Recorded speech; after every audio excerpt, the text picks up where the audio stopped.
Ok, entonces la pregunta del alumno es, ¿por qué los hombres van a la guerra y no las mujeres? Muy bien, es una muy buena pregunta. Déjame explicártelo de forma sencilla. Entonces, en este mundo, las mujeres están en control, ¿de acuerdo? Entonces, las mujeres tienen todo el estatus, pero con el tiempo, mediante la población se va incrementando, tienes hombres que no tienen familia, digamos, que no son parte de ninguna familia, y estos hombres son descartados de la sociedad porque no hay recursos suficientes. Entonces, estos hombres ahora tienen un problema. Necesitan encontrar esposas para sobrevivir. Entonces estos hombres empiezan a atacar a otras sociedades para capturar mujeres. ¿Entendido? ¿Sí quedó claro? Entonces en esta sociedad nunca son las mujeres jóvenes las que son descartadas porque ellas dan valor a la sociedad. Siempre son los hombres jóvenes los que son descartados y como resultado estos hombres se vuelven como lobos, se vuelven como una manada de lobos y van y atacan otros pueblos y así empezaron las guerras. Ese es su origen. Entonces ahora tenemos este panteón de dioses, lo que nos lleva al politeísmo. Luego hay un cambio muy importante de politeísmo al moniteísmo. ¿Por qué? Porque ahora surge la idea llamada imperio, específicamente el imperio romano, y ellos nos presentaron una nueva religión llamada cristiandad, que es la primera religión monoteísta del mundo. Hay mucho debate acerca de cuál fue la primera religión monoteísta del mundo. Mucha gente dice que es el zoroastrianismo, otra gente dice que es el judaísmo, pero les voy a mostrar en esta clase que de hecho la primera religión monoteísta fue la cristiandad. Entonces la diferencia entre esta sociedad politeísta que estaba basada en la guerra, en esta época ya había muchos humanos, pero aún los humanos eran un recurso muy valioso, entonces no era buena idea matar a todos. Pero cuando tenemos un imperio como el Imperio Romano, no tienes que preocuparte por matar a otras personas. De hecho, podrías ir y destruir a todo el mundo y no pasaba nada. Eso fue lo que hicieron los romanos. Y ahora, como un imperio, puedes imponer tu realidad, tu Dios, en todos los demás. Y así es como tenemos el monoteísmo. ¿De acuerdo, chicos? Entonces, les voy a explicar ahora y les voy a mostrar la visión del mundo, cómo la visión del mundo o cómo nuestro entendimiento del mundo cambió con el tiempo. Entonces, en la civilización de la Madre Tierra hay dos cosas acerca del mundo, de su mundo, que son muy diferentes del mundo actual, ¿de acuerdo? Entonces la gran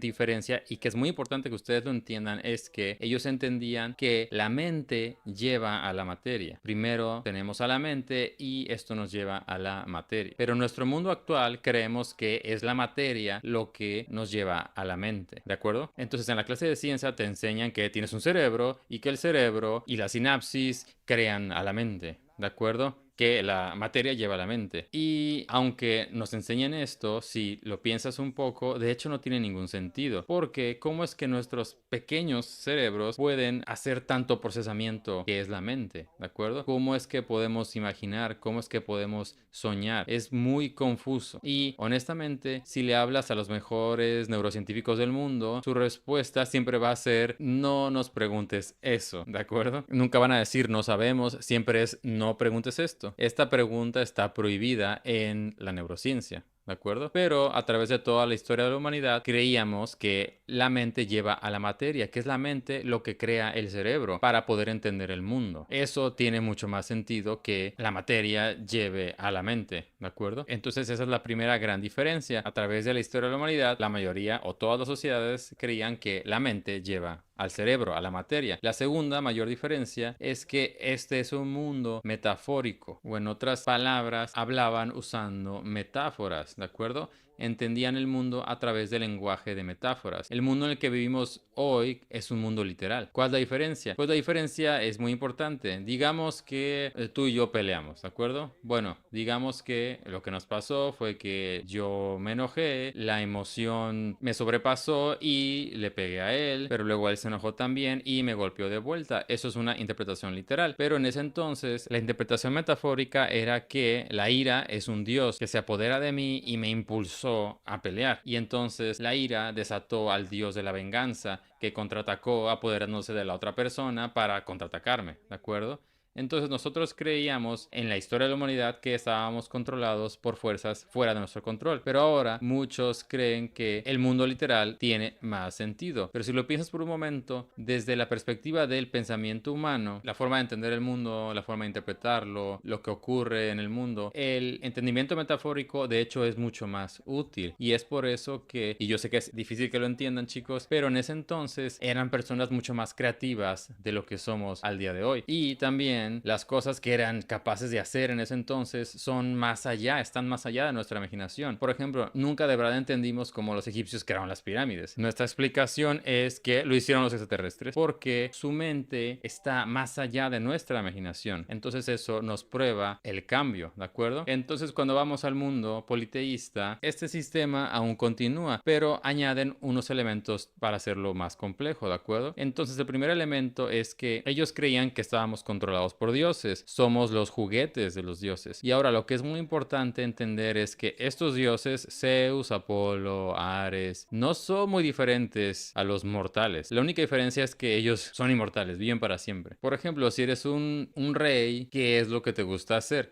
Bueno, pues te gusta ir ahí y perseguir chicas por todos lados, ¿de acuerdo? ¿Qué hacía Zeus todo el día? ¿Qué hace Apolo todo el día? Estos dioses, todo lo que hacen es andar por ahí persiguiendo jovencitas. De hecho, no hay ninguna diferencia. Pero por encima de los dioses hay, digamos, dioses más viejos, fortuna y destino. Entonces, la creencia era que, aunque estos sean dioses, también están siendo controlados por fuerzas más allá de nuestra imaginación, como fortuna y destino. Lo que importaba en este mundo no era ser bueno, lo que importaba era tener suerte, ser afortunado, porque eso te daba la prueba de que los dioses te favorecían, ¿de acuerdo? Y el último elemento, el más importante de todos, son las leyes no escritas e inmutables del universo, ¿de acuerdo? Son conceptos como justicia. Piensa, por ejemplo, en la gravedad, cómo la gravedad le da estructura al universo, ¿no?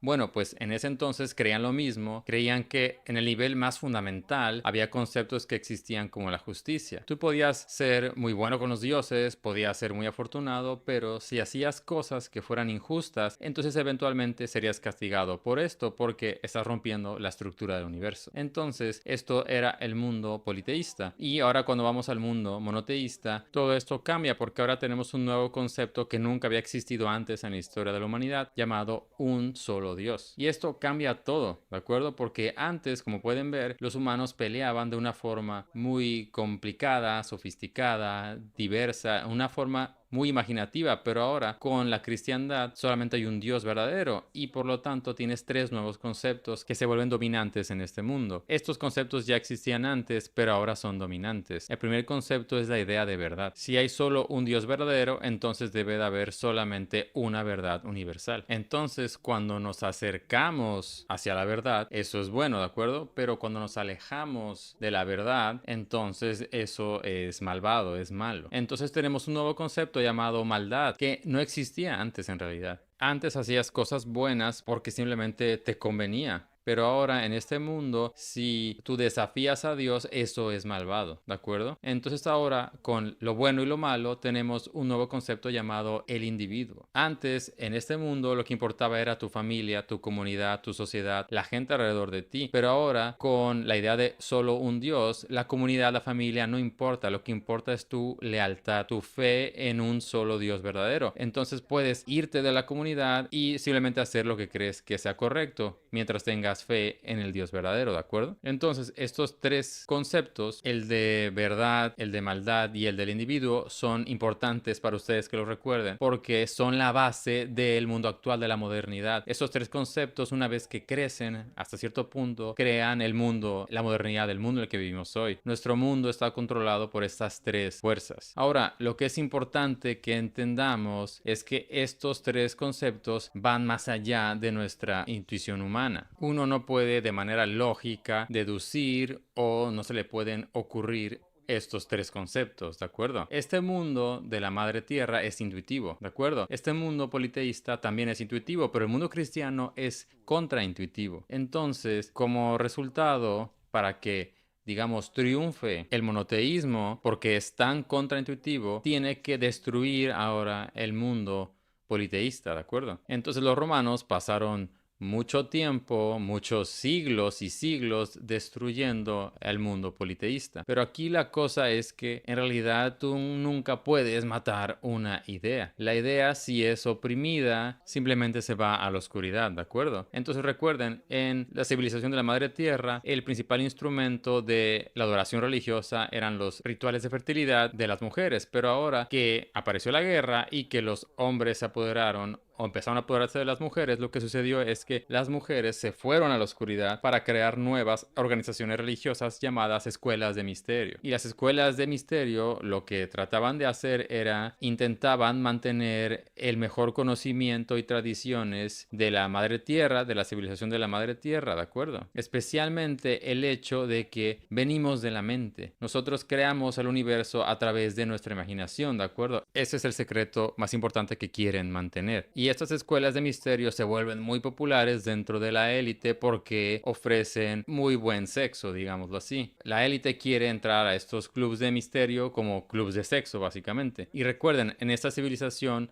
lo que importa es el útero de la mujer. Entonces desarrollan todo tipo de técnicas sexuales para complacer a la mujer, para hacer a la mujer sentirse como si estuviera en armonía con la madre tierra, con el universo. En este mundo, en el de la madre tierra, el sexo es un mecanismo para comunicarse con el universo, para descubrir los secretos del universo. Entonces crearon esas escuelas de misterio para preservar estos rituales. La gente más poderosa participaba en estas escuelas de misterio. Son llamadas así no porque fueran secretas, pero porque a las personas que participaban los obligaban a guardar el secreto. Si te atrevías a divulgar lo que pasa dentro de esas escuelas, te castigarían con la muerte, serías ejecutado, ¿de acuerdo? Pero con el crecimiento de la cristiandad, estas escuelas de misterio ahora son una amenaza para el imperio, ¿de acuerdo? Porque esas escuelas de misterio es donde están las élites locales. Entonces, lo que ocurre es que ahora se vuelven sociedades secretas. Y de ahí es de donde vienen. Las sociedades secretas son un intento para mantener los secretos del universo en contra de la cristiandad y del imperio. Las sociedades secretas han estado con nosotros durante mucho tiempo. Tal vez has escuchado algunas sociedades secretas como los Caballeros Templarios, los Rosicrucianos, los Illuminati, los Masones. Todas son sociedades secretas muy poderosas, aún siguen aquí, pero lo que estoy diciendo es que hay aún más sociedades secretas de las cuales no sabemos